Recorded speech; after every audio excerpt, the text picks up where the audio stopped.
এবার কিন্তু ইসরায়েলের বেন গুরিয়ন বিমানবন্দরে আবারও ক্ষেপণাস্ত্র হামলা চালালো হুতি বিদ্রোহী বাহিনী। ইসরায়েলের বেন গুরিয়ন বিমানবন্দরে ক্ষেপণাস্ত্র হামলা চালিয়েছে হুতি নিয়ন্ত্রিত ইয়েমেনের সশস্ত্র বাহিনী। জুলফিকার ব্যালিস্টিক ক্ষেপণাস্ত্র ব্যবহার করে এই হামলা চালানো হয়েছে বলে দাবি করেছে হুতি সমর্থিত খবর প্রেস টিভির এক বিবৃতিতে ইয়েমেন বাহিনী জানিয়েছে তারা এই অভিযানে জুলফিকার ব্যালিস্টিক ক্ষেপণাস্ত্র ব্যবহার করেছে। এই ক্ষেপণাস্ত্র হামলা সফলভাবে তার লক্ষ্য অর্জন করেছে। এদিকে ইয়েমেনি ক্ষেপণাস্ত্র হামলায় ইসরায়েল অধিকৃত অঞ্চলে ৩০০টিরও বেশি শহরে সাইরেন বাজানো হয়েছে বলে জানিয়েছে অধিকৃত অঞ্চলের সংবাদ মাধ্যমগুলো। ইয়েমেনি বাহিনী বিবৃতিতে দাবি করা হয় এই অভিযান লক্ষ লক্ষ ইহুদির আশ্রয়কেন্দ্রে পাঠিয়েছে এবং তেল আবিব বেন গুরিয়ন বিমানবন্দরের বিমান চলাচল সাময়িক বন্ধ করার ঘোষণা করা হয়েছে। এছাড়াও বিবৃতিতে ইয়েমেনি বাহিনী তাদের সামরিক সক্ষমতা বৃদ্ধি এবং নিপীড়িত ফিলিস্তিন জনগণের প্রতি সংহতি প্রকাশ করে তাদের যুদ্ধ জোরদার করার প্রস্তুতি দিয়েছে। এতে আরও বলা হয় তারা দখলকৃত ভূখণ্ডের লক্ষ্যবস্তু এবং সেই সঙ্গে ইসরায়েলের সঙ্গে সংশ্লিষ্ট জাহাজগুলোর বিরুদ্ধে তাদের আক্রমণ বৃদ্ধির জন্য কাজ করছে। সশস্ত্র সংগঠনটি জোর দিয়ে বলছে গাজার বিরুদ্ধে অগ্রসর বন্ধ না হলে এবং অবরোধ প্রত্যাহার না হওয়া পর্যন্ত এই অভিযান অব্যাহত থাকবে বলে হুঁশিয়ারি বার্তা দিয়েছে। এদিকে ইসরায়েলি সেনাবাহিনী দাবি করেছে তারা ইয়েমেন থেকে সোরা একটি ক্ষেপণাস্ত্র প্রতিহত করেছে। সম্প্রতি ইয়েমেনি বাহিনী লোহিত সাগরে ইসরায়েলগামী দুটি জাহাজ ম্যাজিক সিজ এবং ইটারনিয়েট সি ডুবিয়ে দিয়েছে। সেই সাথে তেল আবিবের বেন গুরিয়ন বিমানবন্দর সহ দখলকৃত ভূখণ্ডের বিভিন্ন অংশ নিয়মিত ক্ষেপণাস্ত্র হামলা চালিয়ে যাচ্ছে হুতি বিদ্রোহী বাহিনী এবং তারা স্পষ্ট করে বলছে যে বেন গুরিয়ন বিমানবন্দর আর কখনো অন হবে না, কিন্তু সাময়িক বন্ধ ঘোষণা করলেও একটু পরে আবার কিন্তু অন হবে সেই ঘোষণা দিয়েছে ইসরায়েলের বিমান বাহিনী। তবে একটি বিষয় খেয়াল করলে দেখা যাচ্ছে একের পর এক এবার হুতি বাহিনী কিন্তু আগ্রাসন চালিয়ে যাচ্ছে এবং হুতি বাহিনী তারা স্পষ্ট করে বলছে যে পর্যন্ত গাজায় আগ্রাসন বন্ধ না হবে এই হামলা সবসময় চলতেই থাকবে। এখন এই ইসরায়েল হুতি বাহিনীর আক্রমণ কত ধরনের ভাবে বা কতক্ষণ ধরে রাখতে পারবে সেটা দেখার বিষয়। ইসরায়েলের প্রধানমন্ত্রী বেনিয়ামিন নেতানিয়াহু যুক্তরাষ্ট্র সফর করেও কিন্তু গাজার জন্য কোনো সুফল বয়ে আনেনি, কারণ গাজার যুদ্ধবিরতি এখন পর্যন্ত নেতানিয়াহুর নাকচ। এদিকে নেতানিয়াহুর বিরুদ্ধে ব্যাপকভাবে ফুঁসে উঠেছে কিন্তু জনগণ, কারণ যারা জিম্মি রয়েছে তাদেরকে সুস্থভাবে ফিরিয়ে আনার জন্য এই যুদ্ধবিরতি কতটা কার্যকর সেখানে সাধারণ জনগণ বুঝলেও নেতানিয়াহু তার ক্ষমতা টিকিয়ে রাখার জন্য এখন পর্যন্ত এই যুদ্ধ টিকিয়ে রেখেছে এবং তিনি বলেছেন যে গাজায় কোনোভাবেই এই যুদ্ধবিরতি হবে না এবং গাজার সকলকেই তিনি নিমিষ করে ফেলবেন এবং সেই সাথে গাজার যে ভূখণ্ড সেই ভূখণ্ডের সার্বভৌমত্বের অধিকারী কিন্তু হবেন এই নেতানিয়াহু। তার এই সকল প্রস্তাবে কোনোভাবেই রাজি হয়নি হামাস যোদ্ধারা এবং হামাস যোদ্ধারা স্পষ্ট করে হুঁশিয়ারি বার্তা দিয়েছে কোনো ধরনের এই সার্বভৌমত্ব ইসরায়েলকে দেওয়া হবে না এবং সেই সাথে নেতানিয়াহুকেও কড়া বার্তা দিয়েছে কিন্তু হামাস যোদ্ধারা। ইয়েমেন থেকে এই হামলার পরপরই কিন্তু এবার পাল্টা হামলা কিন্তু ইয়েমেনে চালিয়েছে ইসরায়েল। ইয়েমেনের 3টি বন্দর ও একটি বিদ্যুৎ কেন্দ্রে হামলা চালিয়েছে ইসরায়েল। ইয়েমেনের 3টি বন্দর একটি বিদ্যুৎ কেন্দ্রে হুতির লক্ষ্যবস্তুতে হামলা চালিয়েছে ইসরায়েল তো জানিয়েছে ইসরায়েলের সেনাবাহিনী। তবে হামলার তাৎক্ষণিকভাবে কোনো হতাহতের খবরও পাওয়া যায়নি। প্রায় 1 মাস পর ইয়েমেনের হামলা চালালো ইসরায়েল। দেশটির সেনাবাহিনী বলছে হোসেন রাস ইসা ও সালফির বন্দর এবং রাসকান্তির বিদ্যুৎ কেন্দ্রে হামলা চালানো হয়েছে, কারণ হুতিরা বরাবরই ইসরায়েলের উপর আক্রমণ করছিল।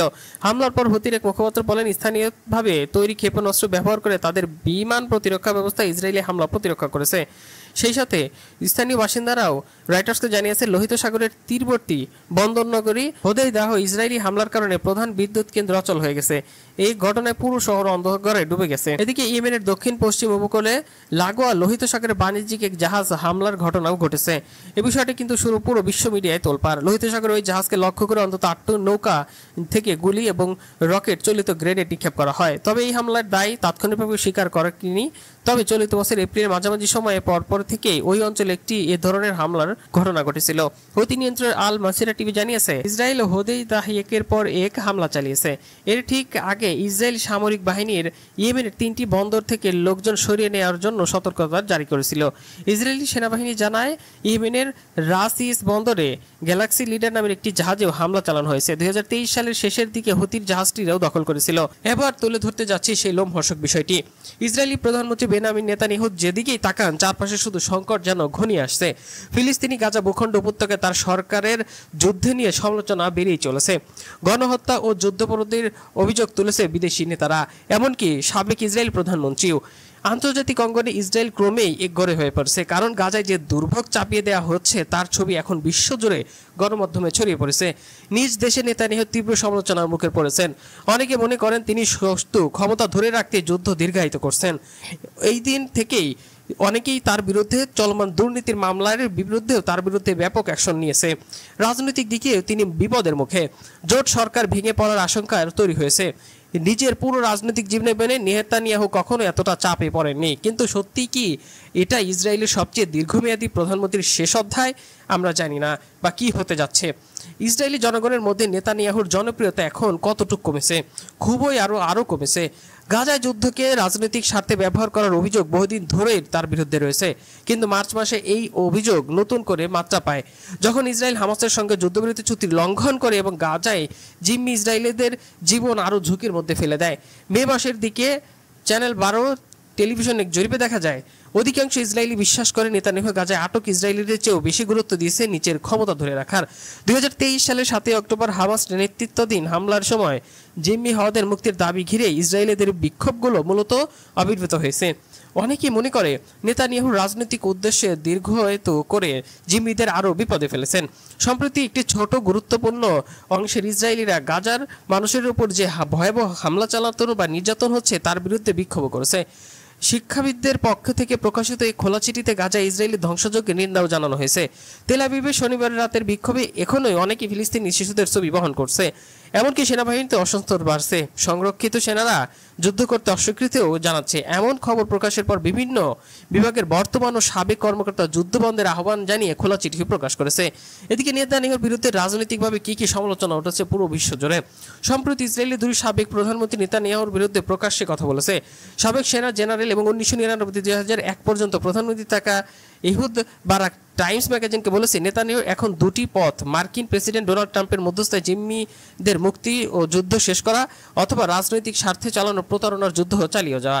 এছাড়া 2006 থেকে 9 সাল পর্যন্ত প্রধানমন্ত্রীর দায়িত্বে থাকা এহুদ ওলমার্ট হরজত এই পত্রিকা স্পষ্ট করে একটি লিখেছেন গাজায় ইসরায়েলি যুদ্ধাপরাধ করছে এবং এটি এখন একটি ব্যক্তিগত রাজনৈতিক যুদ্ধ পরিণত হয়েছে, এমন অভিযোগ করছে খোদ ইসরায়েলের সাবেক প্রধানমন্ত্রীরাই। তারা স্পষ্ট করে নানা ধরনের তথ্য দিয়েছে।